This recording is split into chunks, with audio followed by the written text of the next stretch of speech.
Salut à tous les amis, alors on va essayer de faire un mercato, je vais vous expliquer le mercato d'actualité Barça selon des idées réalistes, selon les conditions économiques du FC Barcelone, donc selon la volonté également du coach, selon Xavi. Donc on va essayer d'être réaliste, pas faire du FIFA Ultimate Team, prendre des joueurs n'importe comment, gros salaire, ne pas équilibrer l'effectif. Là on va essayer de faire un effectif beaucoup plus compétitif que la saison dernière, avec beaucoup de départs, beaucoup d'arrivées, mais en restant réaliste, avec une économie de salaire qui sera, bon, elle sera pas énorme, ce serait même plutôt équilibré entre les départs et les arrivées. Après, avec une balance négative de mercato de 55 millions d'euros, avec tous les départs et arrivées que je ferai, c'est quand même plutôt intéressant. Donc je vais vous décrire tout cela maintenant. Je vais vous mettre tous les détails économiques. Évidemment, je le répète encore une fois juste avant, c'est pas forcément mon mercato idéal, c'est le mercato que Matteo Alemany pourrait faire en équilibrant l'effectif. Il y a certains joueurs qui personnellement dans cette liste partent, d'autres arrivent, que personnellement je ne voudrais pas.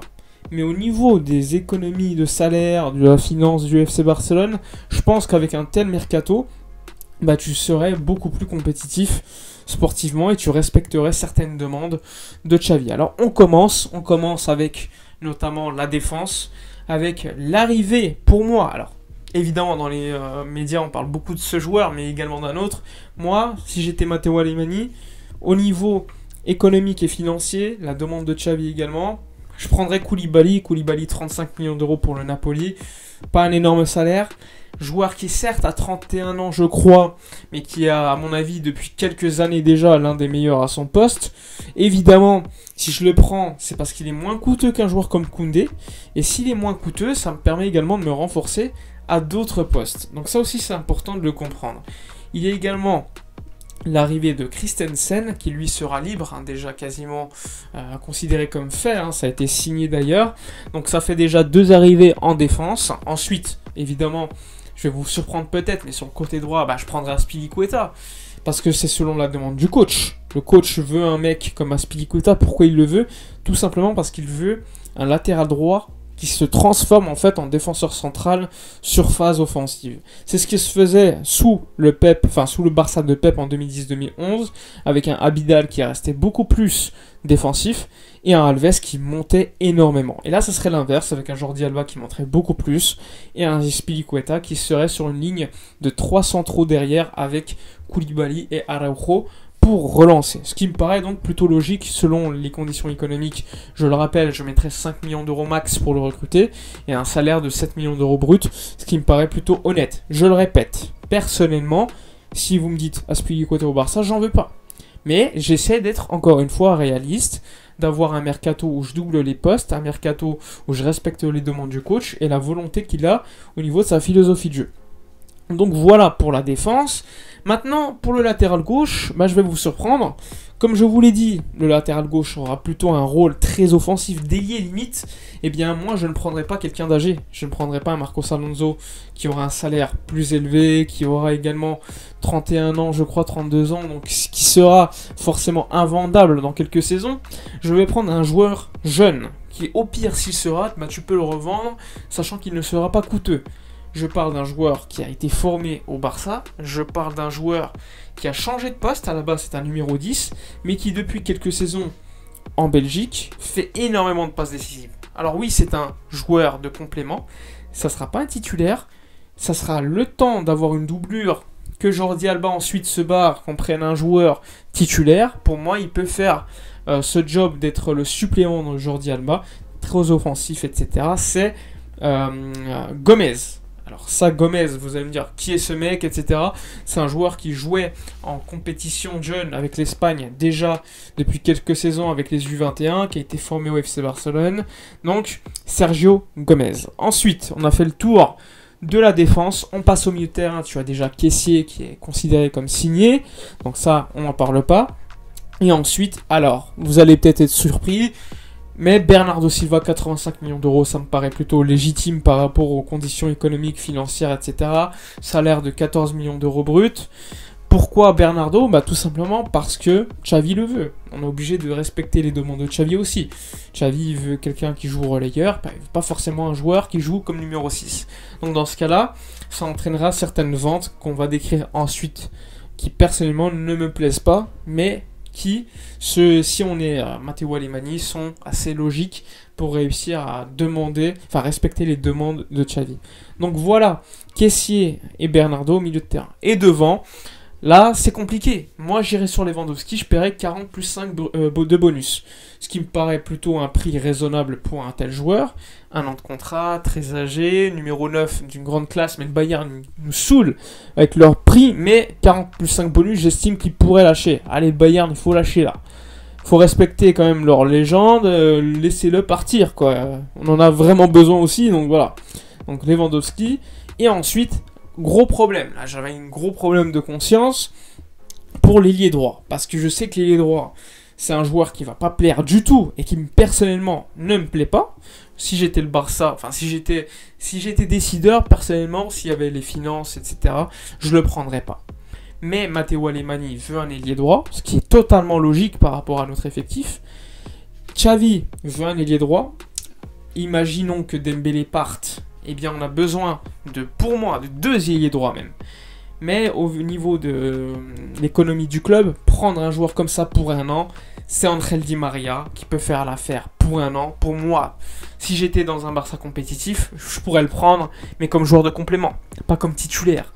C'est un joueur qui peut faire la transition pendant un an, le temps que tu te renforces aux autres postes que j'ai cités auparavant, et l'année prochaine, tu remplaces Jordi Alba, tu remplaces Busquets, tu prends un vrai également ailier droit, beaucoup plus compétitif. Donc ça aussi, c'est compliqué de faire un tel mercato, d'avoir une équipe qui reste compétitive à différents postes, mais je pense que Angel Di Maria, ça resterait assez logique selon les demandes de Xavi. Évidemment, de l'autre côté, tu as peut-être Dembélé qui peut prolonger. Donc à voir, mais idéalement, si tu respectes les demandes de Xavi, Dembélé prolonge, et tu as Angel Di Maria aussi qui arrive libre, avec un salaire de 7 brut, quoi. Donc ça serait quand même plutôt pas mal pour Xavi. Personnellement, si j'étais dirigeant, Dembélé, j'en entendrais même pas parler parce que j'en veux pas. Selon son comportement, ses blessures, les demandes économiques, plein de raisons. Di Maria, je le prendrais que comme joueur de complément, donc avec un ailier droit titulaire devant lui. Aujourd'hui, est-ce qu'il y en a sur le marché? Non, parce que Rafinha va vraisemblablement partir à Arsenal où coûte très très cher. Donc ça nous bloque totalement pour les autres pistes à certains postes. Donc il faut être équilibré. Pouvoir dépenser de l'argent, ok, mais pas n'importe comment. Si tu dépenses trop d'argent à tous les postes, on n'est pas le PSG ou Manchester City, on n'a pas ses finances. Donc on doit équilibrer, dépenser à certains postes, d'autres un peu moins.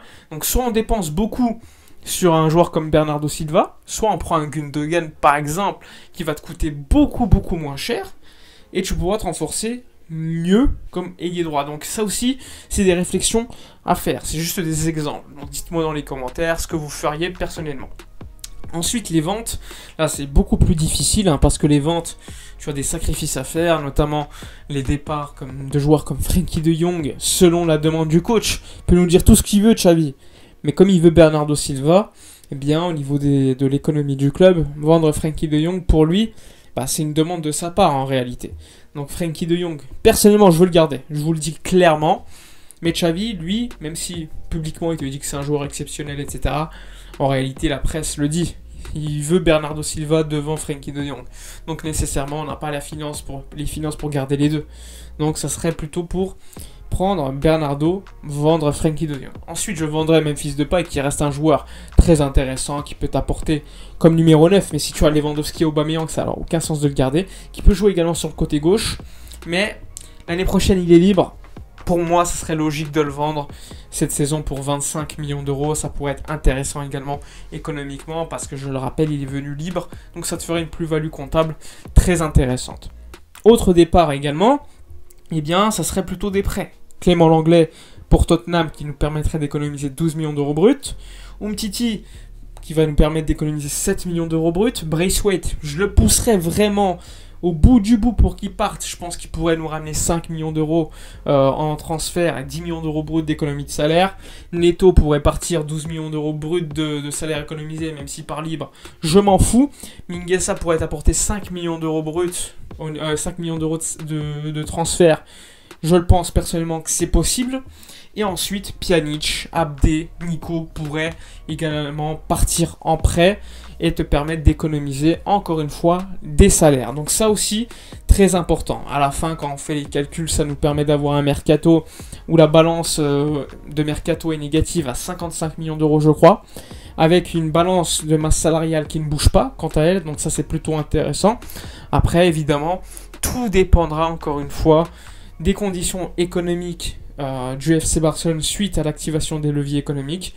Personnellement, je le répète encore une fois, certaines des décisions prises dans cette vidéo ne reflètent pas du tout mon avis personnel, mais j'essaie de me mettre à la place d'un Matteo Alemany, qui lui a également son opinion personnelle concernant certains joueurs, mais qui doit respecter également celle de Xavi, et qui doit également respecter les conditions économiques fixées par le club. Donc, tout ça, ce sont des facteurs qui ne permettent pas au Barça de recruter à tous les postes comme il le veut, prendre Lewandowski, Bernardo Silva, vendre personne, prendre un top gardien, prendre un vrai latéral gauche, prendre un vrai latéral droit. Oui, on le veut tous, hein, on n'est pas dupes, mais il faut être réaliste et personnellement, ce serait le mercato que...